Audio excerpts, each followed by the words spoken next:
Samo, I hope you can hear me and you can see the slide that I'm sharing. So I can hear you and see the screen. That's perfect.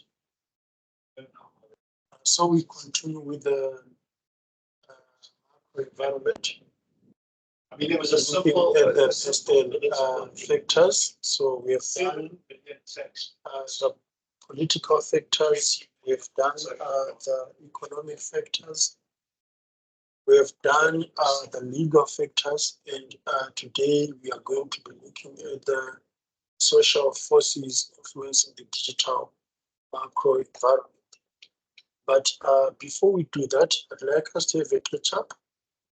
Can you take us through to what we did on Tuesday, if there's anything that you remember?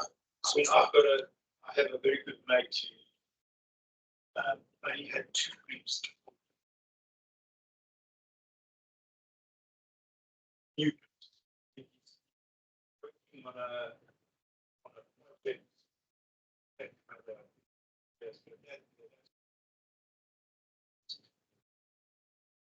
So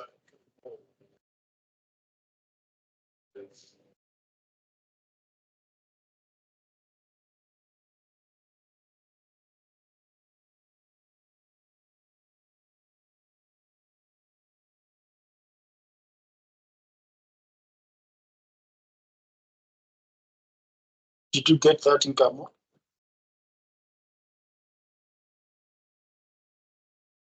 I remember that you got to class late on Tuesday, so I don't know if you can still remember the things that were discussed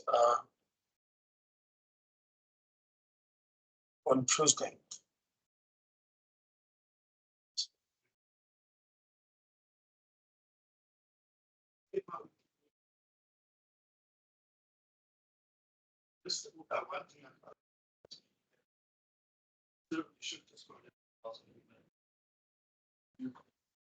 I don't know if you can hear me or not. So on Tuesday, we had a look at the legal factors influencing the digital macro environment. Remember, there was my tax in the clip, and we discussed some of the advertising that have got some legal implications. We discussed the Burger King versus the new state, McDonald's Burger. We also discussed all these things that are happening across the world and how countries have got individual laws, so individual advertising laws and multinational organizations such as Twitter that serve in many countries. They need to take note of the things that are happening in individual countries. For example, the way you post content, the way you engage with online users in Spain can be different to the way you engage with users in South Africa or in America or in Brazil or in Zimbabwe. So those are the factors that multinational digital platforms must consider whenever they engage with audiences from different territories. So today we are going to be looking at social forces that shape the digital market environment. So at the end of this lesson, we should be able to discuss the digital market environment, to investigate the social forces of the digital market environment, as well as to discuss the impact of social exclusion in digital marketing. So these are the aspects that we are going to be discussing as the lesson progresses. So sorry,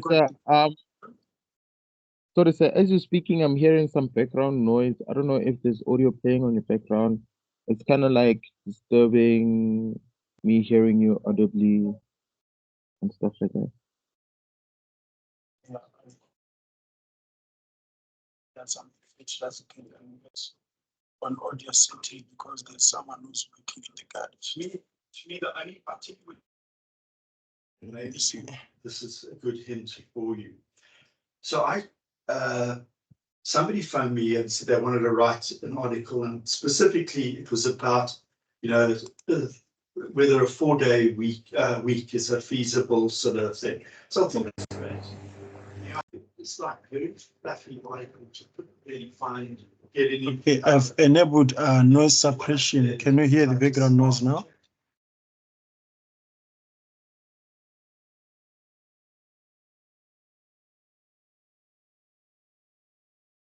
Come on. 3 items out of possible 20.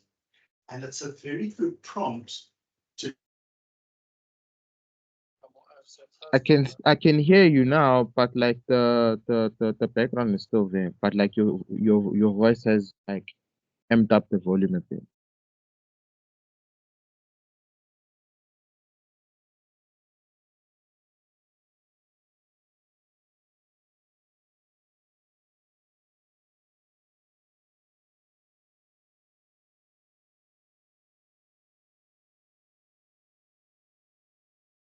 Is it better now? Yes, sir, much better. So as I was saying, these are the terms that you are going to be discussing as this lesson progresses. You've got social exclusion, you've got social identity, you've got culture, you've got beliefs, you've got customs. Which words they are you're not familiar with?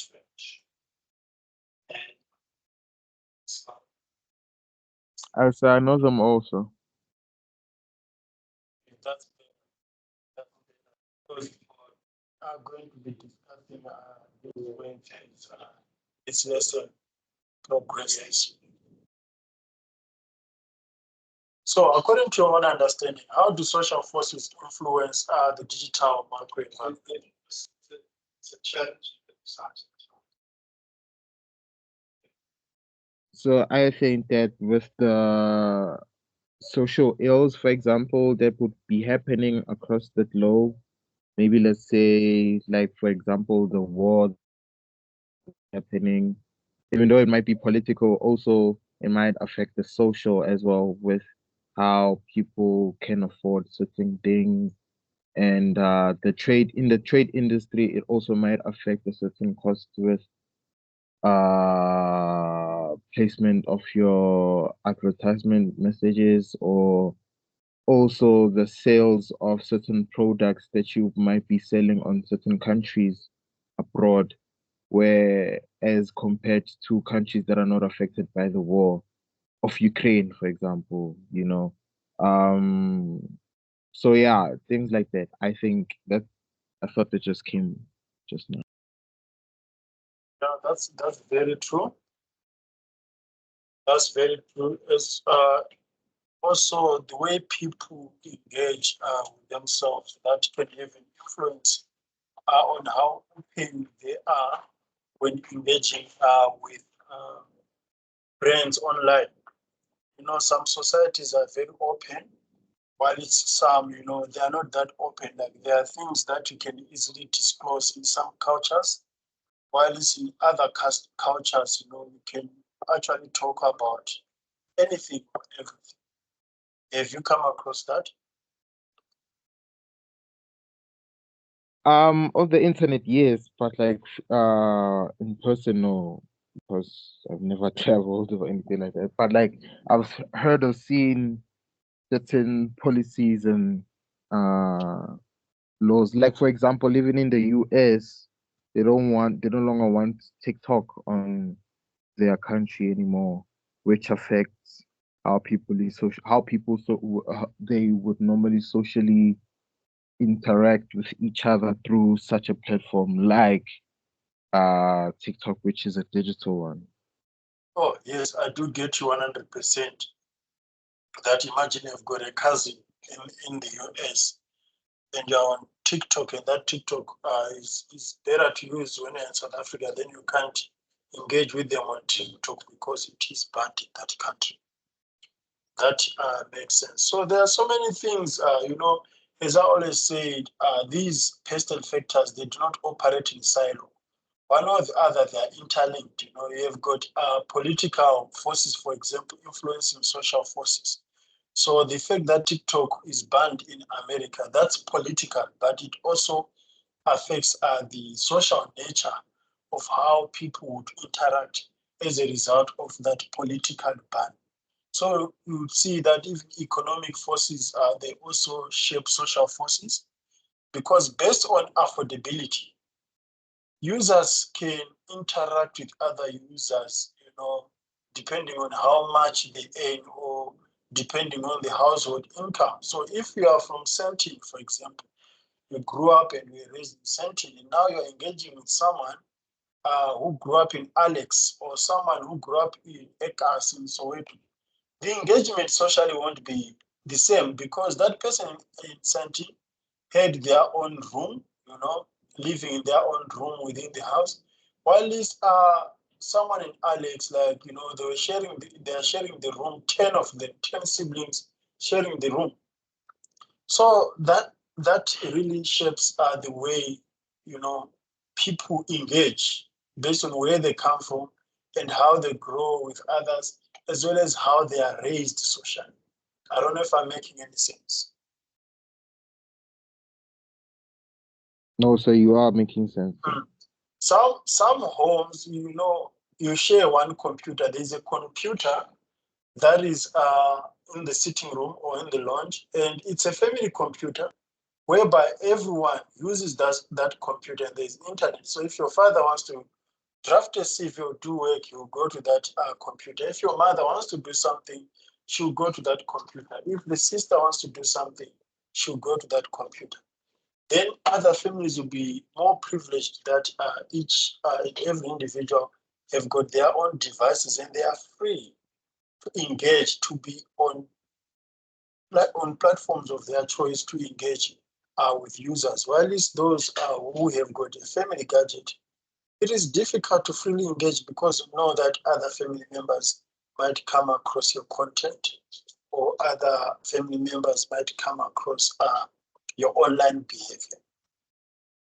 So these are the social forces that influence digital marketing, because some of the content that you consume from different brands will be determined by that.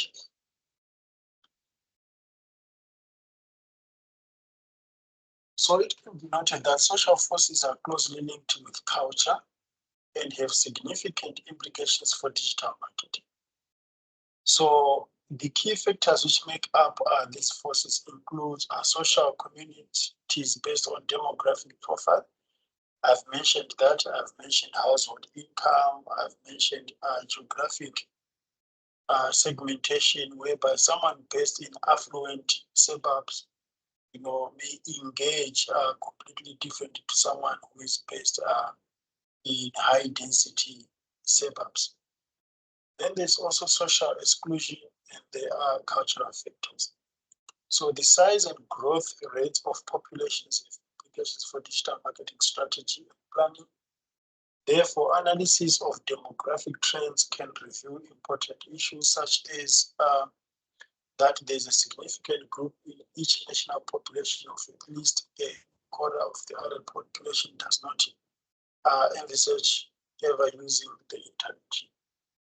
So here we can also discuss the digital divide, where some have got access to devices and some do not have access to devices. Then digital divide is not only having access to devices. You can have access to devices, but you cannot afford data.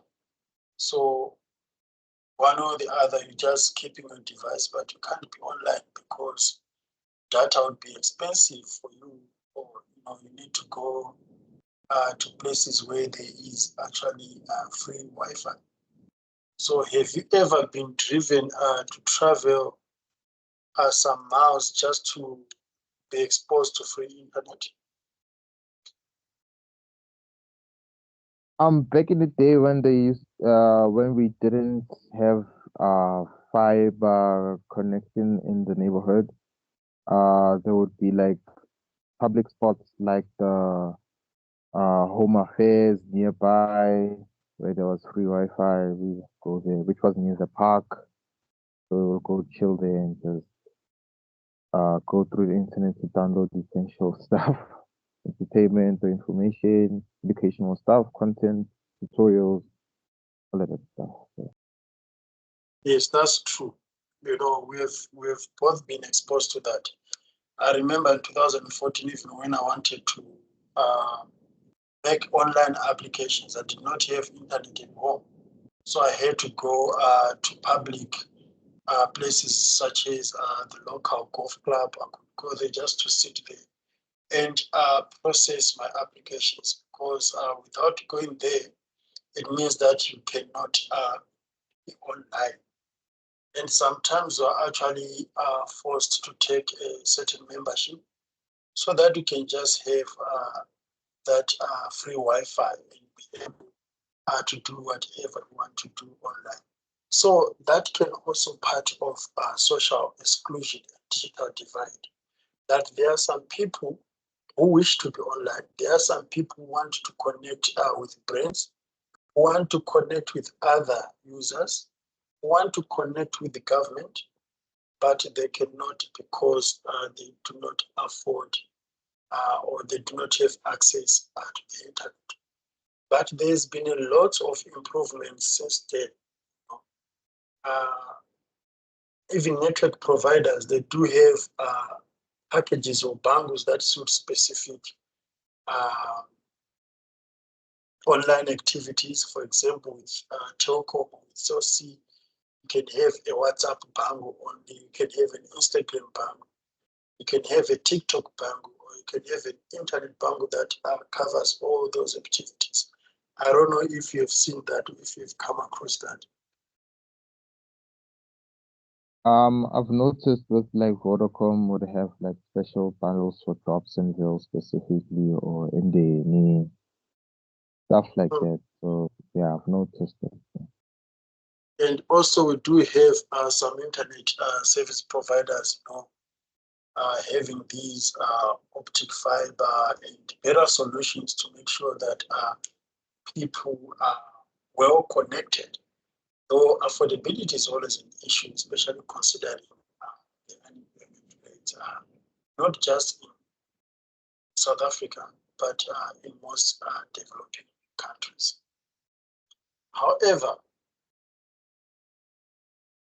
digital divide for some, it's involuntary. Like you do not just volunteer to be offline. So the circumstances forces you. The circumstances are, it's beyond your control. You cannot just afford that smartphone, or you cannot just afford that laptop, or you cannot just afford 5 gig per month. However, social isolation goes beyond that. There are also some people who would prefer to be offline, even if they've got access to devices, even if they've got access to the internet. They just want to be offline, something that I can refer to internet disengagement. There are some people, I would say, they get overwhelmed, with the internet. If you come across someone who say that they are no longer on the internet or on specific digital platform? Yes, and uh, I also sort of used to do that, if that makes sense. But like, yeah, I've experienced something like that. And some would take a temporal pause, like they're not going offline completely. Someone said that I'm taking a break from Facebook. Or I'm Yeah, taking a break. it's like having a social break. They call it a Oh, social that's break or nice. something like that. Never Yeah, heard something that like word. Yeah, social break.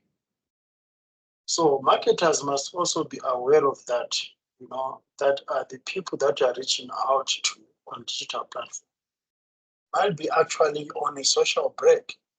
So how do you reach out to those people offline? So these are social factors that influence the digital macro environment. So the digital divide raises the questions of social isolation or internet disengagement. Others considers this to be an aspect of social exclusion. And remember, apart from that, there are also undesirable activities that happen in the digital community, such as cyberbullying. So someone is forced to be offline because of the terrible, terrific experiences that they have online. They get bullied, they get mocked and so on. Then they just decide that, what, I have to be offline to protect myself. Otherwise, it might lead to serious depression and even suicide. Things such as body shaming are trending nowadays online, especially amongst AMA 2000.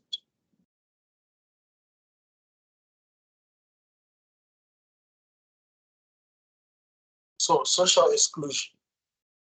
The internet has the potential effect of accentuating differences in quality of life, both within a society in a single country and between different nations, essentially creating information haves and information haves nots. This is called the digital divide. I've always realized that when I'm engaging with others and telling them that this is trending on Twitter, so I've got information that there's something that is trending out there, but because someone is not in Twitter, on X, it becomes difficult for them to know what is it that is trending exactly. So that is called a digital divide.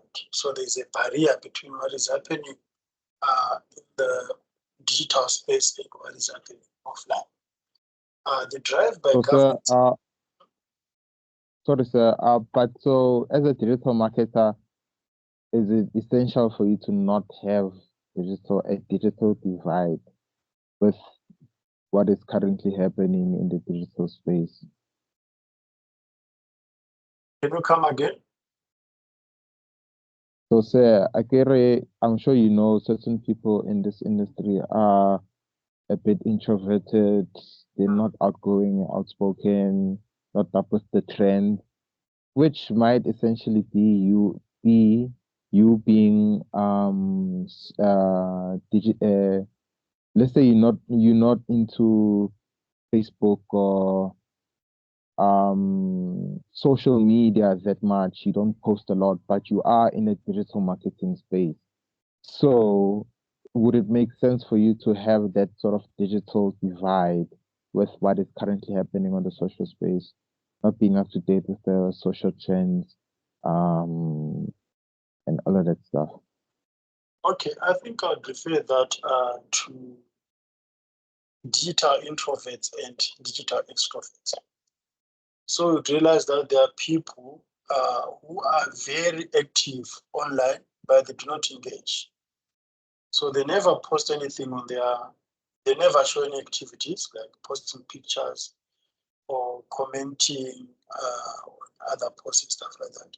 But trust me, they will be engaging with your content because they see what is happening. So they can consume content from brands, but they just do not engage because it is their nature. They don't want to sort of reveal themselves as active online, but they can engage. They can even actually have more information compared to those who are very, very talkative online, those who are so synonymous with digital noise. For example, think that someone did not view your status and they even switched off their views on WhatsApp, yet they are viewing your status. They can even tell you that they are viewing your statuses.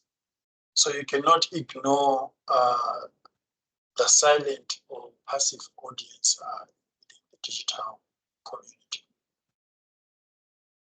Even digital marketers, they are digital marketers who are also digital introverts. I get you, sir. However, you need to study your audience. You need to understand your audience through customer insights. You know, there are insights out there. Some information is paid for. There are many customer researchers. Some information you have to pay for, and some is freely available. So you need to understand, for example, what's the average time spent online within a certain community. As an example, I remember there is this person that I interviewed who was involved, who came up with a digital strategies for an NGO that was distributing sanitary pads to disadvantaged schoolgirls in rural areas. So one thing that they had to think about was that how come we want to have digital marketing campaigns when the majority of our target audience is offline already? In your strategy, say that you want to reach out to a disadvantaged girl child who is based in rural areas. So how are they going to come across our campaigns on social media if they are from remote rural areas and they are disadvantaged? So it means that whoever that you're going to engage with online won't be from a disadvantaged community, or the number will be very little compared to actually going to those remote areas and engage with them physically. So you also need to understand your audience and their rate of consumption of internet consumption.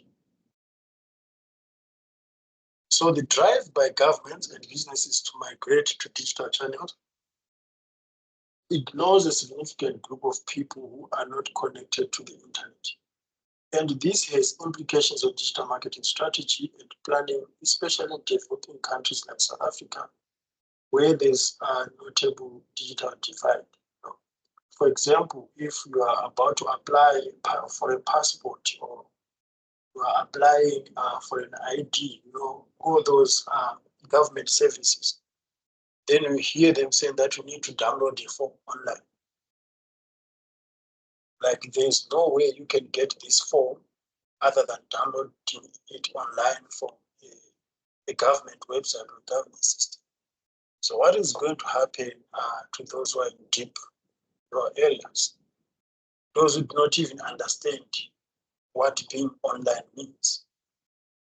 Because there are people right now who do not understand the internet itself. To describe the internet itself to them, it will be a train of information because they just can't understand.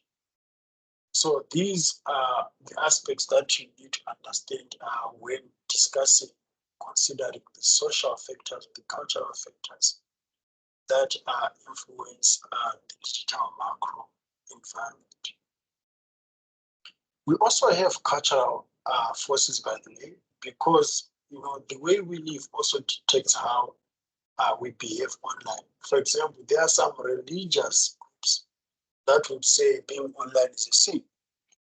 We do have those weird, unusual, or awkward, practices from different cultures, from different religions, and from different tribes.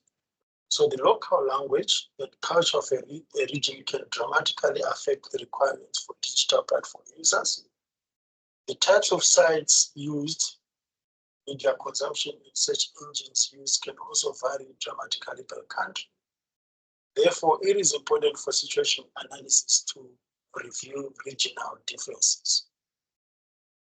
For example, the majority of people who are mostly from rural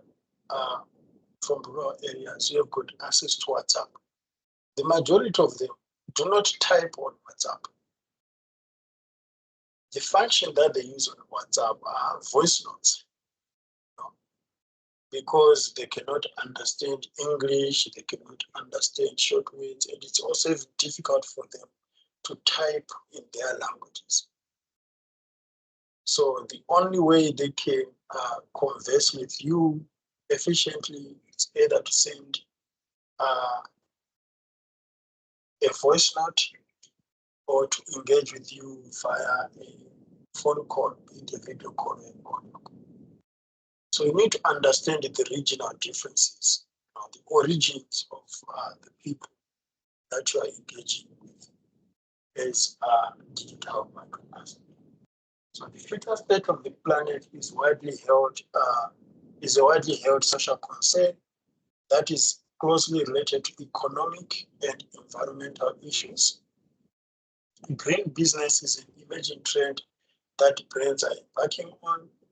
So you need to think about the introduction of electric vehicles, paper straws, and using recyclable materials. So this is also an impact on how people are going to engage in future, especially concerning the sustainability of the environment, sort of taking care of our Mother Earth. Are there any questions so far? No, sir.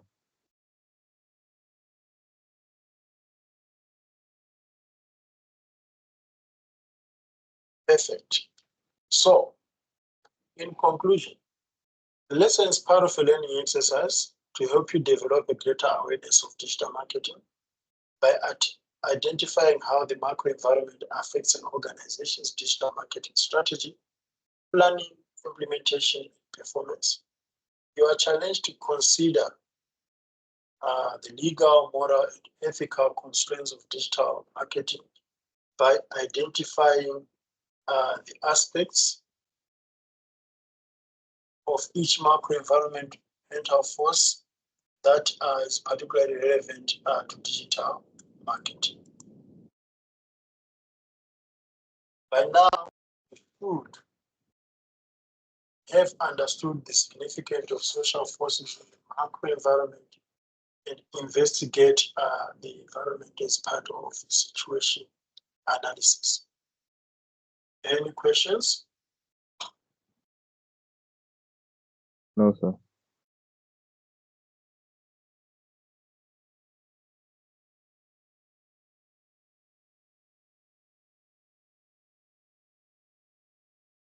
Hi, Humphrey. Hello, sir. How are you doing? I'm good. How are you? I'm also good. So we have discussed the social forces influencing the digital macro environment. So as we have done with the economic forces, as we have done with the political forces, the legal forces as well. In the next lesson, we are going to do a case study analysis. So we are going to look at a given scenario and discuss how to tackle the social forces associated with that scenario.